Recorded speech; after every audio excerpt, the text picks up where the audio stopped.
Hello friends. My name is Nikhil, and today I'm going to tell you a story which will make you think. Let's start. In January 2013, 21-year-old university student Elisa Lam stepped off a bus in Los Angeles with the excitement and curiosity of a young traveler eager to explore the world on her own. Originally from Vancouver, Canada, Elisa was intelligent, creative, and adventurous. She had decided to take a solo trip along the west coast of the United States, documenting her experiences through photographs, blog posts, and social media updates. For Elisa, the journey was more than just a vacation. It was a chance to gain independence, experience new places, and create memories before returning to her studies. Friends and family described her as thoughtful and friendly, someone who enjoyed writing about her thoughts and experiences online. Throughout her trip, she remained in regular contact with her parents, who expected a phone call from her every day. After spending time in San Diego, Elisa arrived in Los Angeles on January 26, 2013.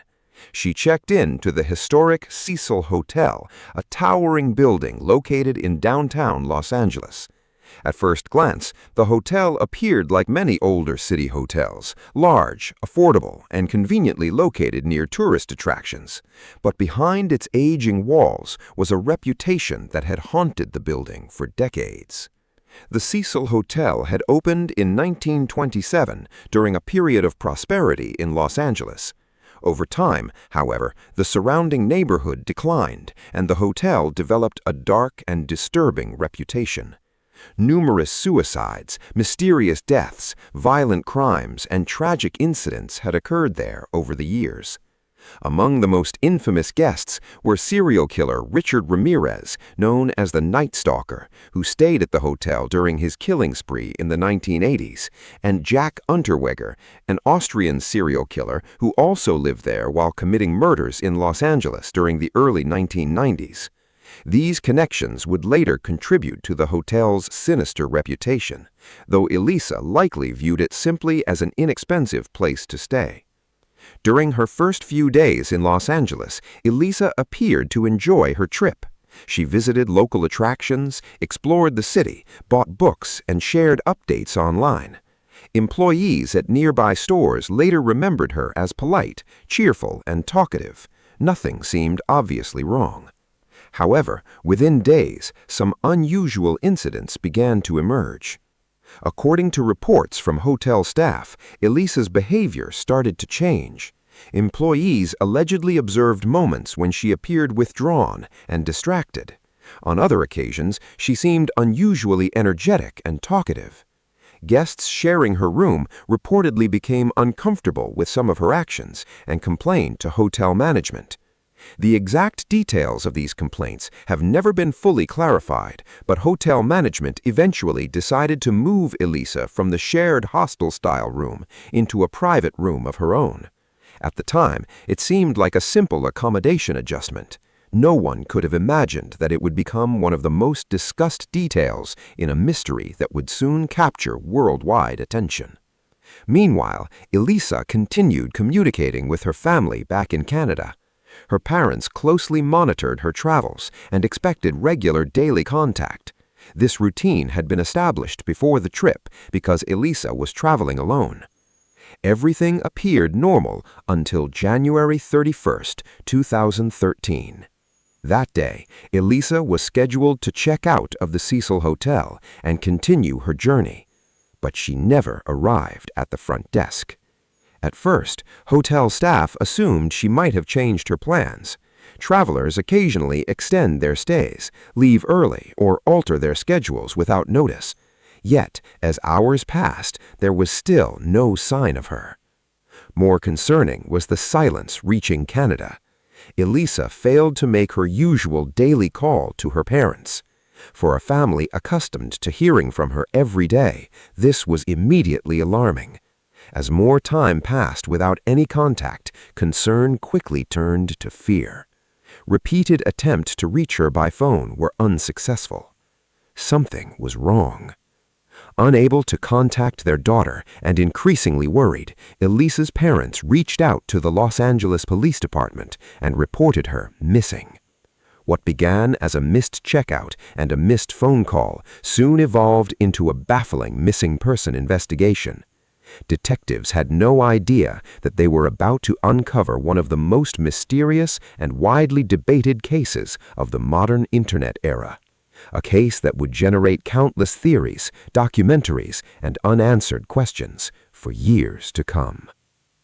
As investigators arrived at the Cecil Hotel and began searching for clues, Elisa Lam had seemingly vanished without a trace.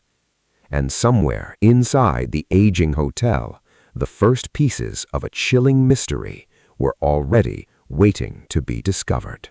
As the missing person investigation intensified, detectives at the Los Angeles Police Department, LAPD, searched for any clue that could explain what had happened to Elisa Lam after she failed to check out of the Cecil Hotel. With no immediate witnesses and no clear leads, investigators turned to one of the most important pieces of evidence available, the hotel's surveillance system. On February 13, 2013, authorities released a 4-minute segment of elevator security footage recorded on January 31st, the last day Elisa was seen alive. The decision was made in the hope that the public might help identify her movements or provide information that could lead to her whereabouts. What followed was something no one could have predicted. Within hours of being uploaded online, the video spread rapidly across social media platforms, forums, and news websites. Millions of viewers watched it repeatedly, frame by frame, trying to understand what they were seeing. The footage soon became one of the most discussed pieces of surveillance video on the internet. In the video, Elisa enters the elevator alone. She is wearing a hoodie and appears to be carrying a bag. She steps inside and immediately begins pressing multiple floor buttons in a seemingly random pattern. After a few seconds, she stands near the doors, waiting, but something feels off in her behavior. The elevator doors remain open longer than expected.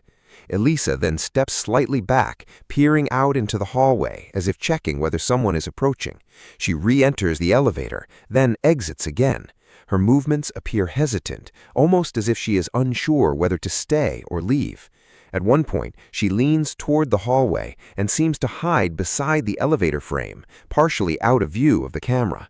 Then she steps back inside and begins making unusual hand gestures, slow, fluid movements in the air, as if she is interacting with something invisible or responding to something no one else can see.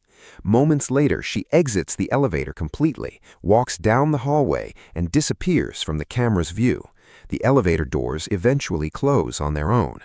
The footage, though brief, created a global wave of speculation. Because the video had no audible sound and limited context, viewers began analyzing every second in extreme detail. Online communities slowed it down, enhanced it, and compared frames, searching for hidden meaning in her movements. Some viewers believed Elisa was experiencing a severe mental health episode. Others suggested she may have been under the influence of medication or substances that altered her perception. A different group of internet users pushed far more extreme theories, ranging from paranormal involvement to conspiracy-based explanations involving hidden individuals or secret interactions inside the hotel. One of the most widely discussed claims was that the video showed inconsistencies in timing and image quality. Some users pointed to momentary visual glitches, arguing that certain frames appeared distorted, where the timestamps seemed irregular. These observations fueled theories that the footage had been edited or altered to conceal additional activity outside the camera's view. However, investigators and experts never confirmed any evidence of tampering. Surveillance systems, especially older hotel security setups, often produce compression artifacts, frame drops, or timing inconsistencies due to storage limitations and formats. These technical factors can easily be misinterpreted when isolated frames are viewed without context. Despite this, the Internet's fascination only grew stronger. The video transformed Elisa Lam's disappearance from a missing person case into a worldwide mystery. It was no longer just about where she had gone. It became about interpreting what people believed they were seeing in those final minutes inside the elevator. For investigators, however, the footage was just one piece of a much larger puzzle. It confirmed her last known location inside the hotel, but it did not explain where she went next or what happened after she left the camera's view. As theories multiplied online, real-world search efforts inside the Cecil Hotel continued, slowly narrowing the focus of the investigation into the building itself. And somewhere within its corridors, the truth about Elisa's final movements was still hidden. As days turned into weeks, the investigation into Elisa Lam's disappearance grew increasingly tense. After the release of the elevator footage, the case had exploded into global attention. But on the ground in Los Angeles, detectives were still struggling with a frustrating reality. There were no solid answers. Search teams repeatedly combed through the Cecil Hotel from top to bottom. Every floor was checked. Hallways, stairwells, maintenance rooms, and storage areas were examined. K9 units were brought in to detect any trace of human scent that might lead to Elisa's location. The rooftop was also thoroughly inspected, along with surrounding buildings and nearby streets. Despite all efforts, there was nothing. No sign of her, no belongings, no clear trace of where she had gone after leaving the elevator. As the investigation stalled, public attention continued to intensify. Online communities dissected every possible theory, while news outlets questioned how someone could disappear so completely inside a monitored building in the middle of downtown Los Angeles. Pressure mounted on both the police and hotel management to find answers. Then, in mid-February 2013, an unusual complaint from guests added a new and unexpected layer to the mystery. Several hotel residents began reporting problems with the building's water supply. Showers had low water pressure, and the water itself appeared discolored. Some guests also described an odd taste and smell coming from the taps. At first, maintenance staff assumed it was a routine plumbing issue, something not uncommon in older buildings like the Cecil Hotel. But the problem persisted. On February 19th, a maintenance worker was assigned to investigate the rooftop water system. The Cecil Hotel stored its water in large industrial tanks located on the roof, which supplied the entire building. To reach them, the worker had to access a restricted rooftop area secured by a locked card and a specific fire alarm code. Once on the roof, he began inspecting the tanks. What he found would immediately bring the entire investigation to a shocking turning point. Inside one of the large cylindrical water tanks, the worker discovered a body floating in the water. It was Elisa Lam. Authorities were immediately called to the scene, and the rooftop area was secured. Firefighters and police assisted in recovering her body from the tank, which was extremely difficult due to its size, height, and narrow access points. The tanks were heavy, industrial containers with tightly sealed lids, not easily opened or entered without tools. The discovery raised immediate and troubling questions. How had Elisa managed to reach the rooftop, which was supposed to be secured with controlled access? How did she get into the water tank itself, which was elevated, heavy, and difficult to open from the outside? And perhaps most importantly, what exactly happened during the days between her disappearance and her discovery? Investigators noted that the tank she was found in supplied drinking water to the hotel, which meant that guests had unknowingly been using water that had contained her body for days. This explained the earlier complaints about taste, smell, and discoloration, though the truth behind it made the situation far more disturbing than anyone had initially imagined. At this stage, the case shifted dramatically. What had begun as a missing person investigation was now a death investigation under highly unusual and unexplained circumstances. Police focused on reconstructing Elisa's final movements, how she left the elevator, how she accessed restricted areas of the hotel, and how she ended up on the roof in the first place. But even after the discovery, one question remained at the center of everything. Was this a tragic accident or something far more complex? As investigators worked to determine the cause, the world waited for answers that were still not fully clear. Following the discovery of Elisa Lam's body in the rooftop water tank, the investigation shifted from search and rescue to a full coroner's inquiry. Detectives and medical examiners worked to reconstruct her final hours, relying on toxicology reports, autopsy findings, and the available surveillance footage. Weeks later, the Los Angeles County Coroner's Office released its official findings. According to the report, Elisa Lam showed no visible signs of physical trauma. There were no injuries consistent with assault, struggle, or forced restraint. The examination also found no evidence of sexual assault. Toxicology testing revealed another crucial detail. There were no traces of drugs or alcohol in her system that could clearly explain her unusual behavior in the elevator footage. This included both illegal substances and common intoxicants that might have contributed to disorientation or impaired judgment. With these findings, investigators were left with fewer physical explanations for what had occurred. The official ruling ultimately classified Elisa Lam's death as an accidental drowning. The coroner suggested that her underlying mental health condition, specifically a diagnosis of bipolar disorder, may have played a significant role in her behavior in the days leading up to her death.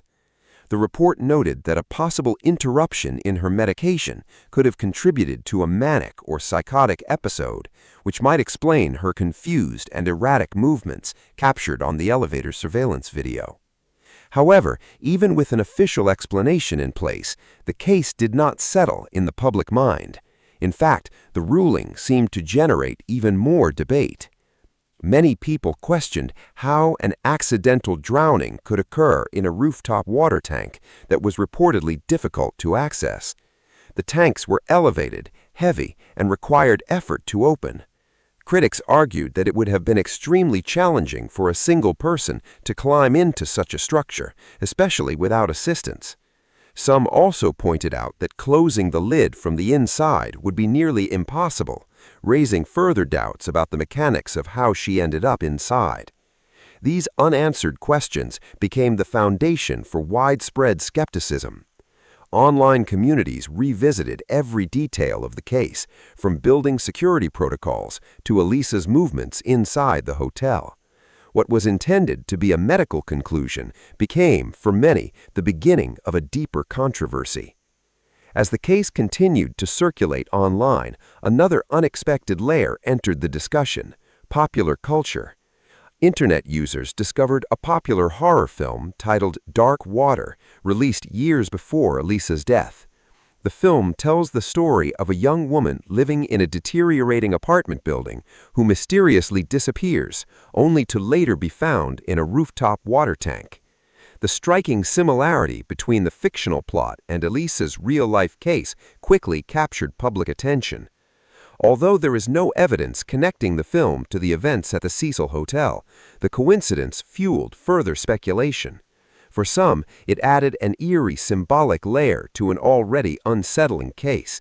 For others, it was simply an example of how human minds search for patterns, even where none may exist.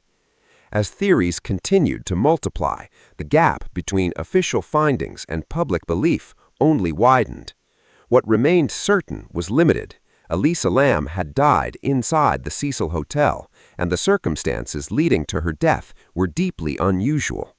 What remained uncertain was everything else. And even after the coroner's conclusion, the case refused to fade from public memory. After the official findings were released, and the case of Elisa Lam was formally closed as an accidental drowning, the story did not fade away. Instead, it took on a life of its own, far beyond the boundaries of the investigation or the hotel itself. The Cecil Hotel, already known for its long and unsettling history, became the center of renewed public fascination. Over the years, it had been linked to numerous tragedies, including suicides, violent crimes, and its association with infamous figures like Richard Ramirez. With Elisa Lam's case added to its history, the building's reputation grew even darker in the public imagination. Many began referring to the hotel as cursed, or at the very least, as a place that seemed to attract misfortune. Others believed that the environment itself, its aging structure, reputation, and atmosphere, could influence the psychological state of its residents. Others argued that such ideas were simply retrospective myth-making, shaped by fear and storytelling rather than evidence. In the aftermath of the case, the hotel underwent changes in management and branding. Attempts were made to distance the property from its past reputation, including renovations and rebranding efforts. However, the association with Elisa Lam and other historical incidents had already become deeply embedded in public consciousness. What followed was an unexpected shift, the rise of true crime tourism. Visitors from around the world began coming to the area, curious about the hotel's history and the events surrounding Elisa's death. Some treated it as a site of mystery, while others approached it as a cultural landmark shaped by internet folklore. This attention created tension among locals and observers, many of whom felt that the fascination with tragedy risked overshadowing the real human loss at the center of the story. Elisa's case also became a defining example of how modern digital culture can transform a real-world tragedy into a global puzzle. The release of the elevator footage, while intended to aid the investigation, instead became one of the most analyzed surveillance clips in internet history. Millions of people slowed it down, interpreted it, and debated its meaning, often without full context of Elisa's medical history or the limitations of surveillance technology. In this way, the case highlighted a broader phenomenon, how social media can amplify uncertainty. A short, unexplained video can spread faster than official reports, and speculation can often feel more compelling than verified facts. Over time, layers of theories, ranging from psychological explanations to conspiratorial interpretations, built up around the case, sometimes distorting the original findings. Despite the official conclusion of accidental drowning, the unusual circumstances surrounding Elisa's final movements, the restricted access to the rooftop, and the haunting elevator footage ensured that public interest never fully disappeared. For many, the case remains difficult to categorize neatly, sitting in a space between explanation and mystery. Today, Elisa Lam's death is remembered not only as a tragic event, but also as a cultural moment, one that reflects the power and danger of internet speculation, the speed of viral media, and the human desire to find meaning in the unexplained. The Cecil Hotel still stands as a physical location in Los Angeles, but in the public mind, it has become something larger, a symbol of how real-life tragedy can evolve into modern myth. And even now, years later, the final image of Elisa in the elevator continues to circulate, studied, debated, and never fully forgotten. Because some stories, even when officially explained, never stop feeling unresolved.